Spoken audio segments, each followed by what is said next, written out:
Hi friends, welcome back to our channel Shiva టెక్కర్స్.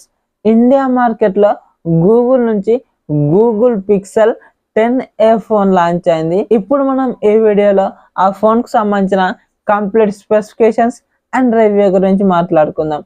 అంతకంటే ముందుగా price గురించి మాట్లాడుకున్నట్లయితే 8+ 256GB వేరియంట్ 50,000కు లాంచ్ చేశారు. ఇప్పుడు మనం స్పెసిఫికేషన్స్ గురించి మాట్లాడుకున్నట్లయితే 6.3 inches full HD plus POLED display ఉంటుంది. 120Hz రిఫ్రెష్ రేట్కు సపోర్ట్ చేస్తుంది. 2700 నిట్స్ పీక్ బ్రైట్నెస్ ఉంటుంది.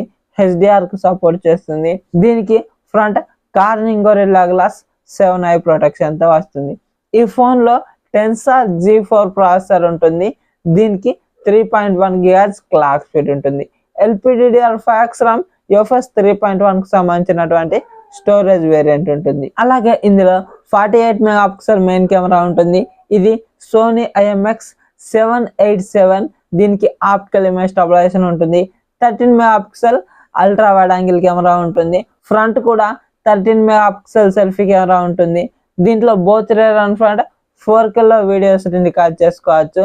Rare side 4K 60fps, front side 4K 30fpsలో వీడియోస్ రికార్డ్ చేసుకోవచ్చు. దీంట్లో 5100 mAh బ్యాటరీ ఉంటుంది.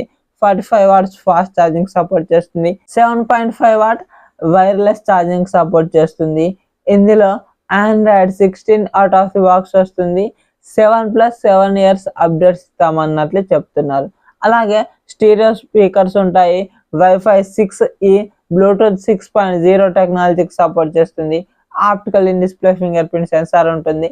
NFC ఉంటుంది. అలాగే ఇది IP68 రేటింగ్తో వస్తుంది కాబట్టి complete dust and water resistance అయితే ఉంటుంది. అలాగే ఇందులో USB Type-C 3.2 పోర్ట్తో వస్తుంది కాబట్టి మనం ఎల్గాటో లాంటివి కనెక్ట్ చేసుకొని గేమ్స్ కూడా స్ట్రీమ్ చేసుకోవచ్చు.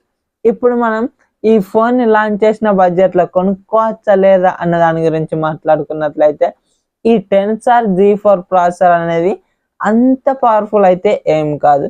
ఇక్కడ ఉన్న స్నాప్డ్రాగన్ ప్రాసెసర్స్ అండ్ మీడియాటెక్ ప్రాసెసర్స్కి అయితే కంపీట్ చేయలేవు ఈ 50,000 బడ్జెట్లో. అలాగే ఈ 50,000 బడ్జెట్లో కూడా వీళ్ళు ఫుల్ హెచ్డి ప్లస్ డిస్ప్లేనే ఇస్తున్నారు. ఇక్కడ 1.5K కానీ 2K కానీ డిస్ప్లే ఇవ్వాల్సింది, కానీ వీళ్ళు ఫుల్ హెచ్డి ప్లస్ డిస్ప్లేనే ఇస్తున్నారు. ఈ కెమెరాస్ అండ్ ఈ బ్యాటరీ ఇవన్నీ ఇక్కడ చూసిన ఈ స్పెసిఫికేషన్స్ అన్నీ చూసుకుంటే ఈ ఫోన్కి అయితే 50,000 మనం పెట్టినట్లయితే వాల్యూ ఫర్ మనీ ప్రోడక్ట్ అయితే అవ్వదని నా అభిప్రాయం. ఇప్పుడు ఈ ఫోన్కి 35,000 కనుక మనం పెట్టినట్లయితే అప్పుడు ఈ phone value for money product అవుతుంది. 50,000లో కనుక కొన్నట్లయితే ఇది అంత ప్రైస్ అయితే వాల్యూ అనిపించదు. మరి మీకు ఈ వీడియో కనుక నచ్చినట్లయితే వీడియోకి ఒక లైక్ చేసి మన ఛానల్ని సబ్స్క్రైబ్ చేయండి, సో దట్ నేను వీడియోస్ పెట్టగానే మీకు నోటిఫికేషన్ రూపంలో వస్తూ ఉంటుంది. Thank you so much for watching and by by now.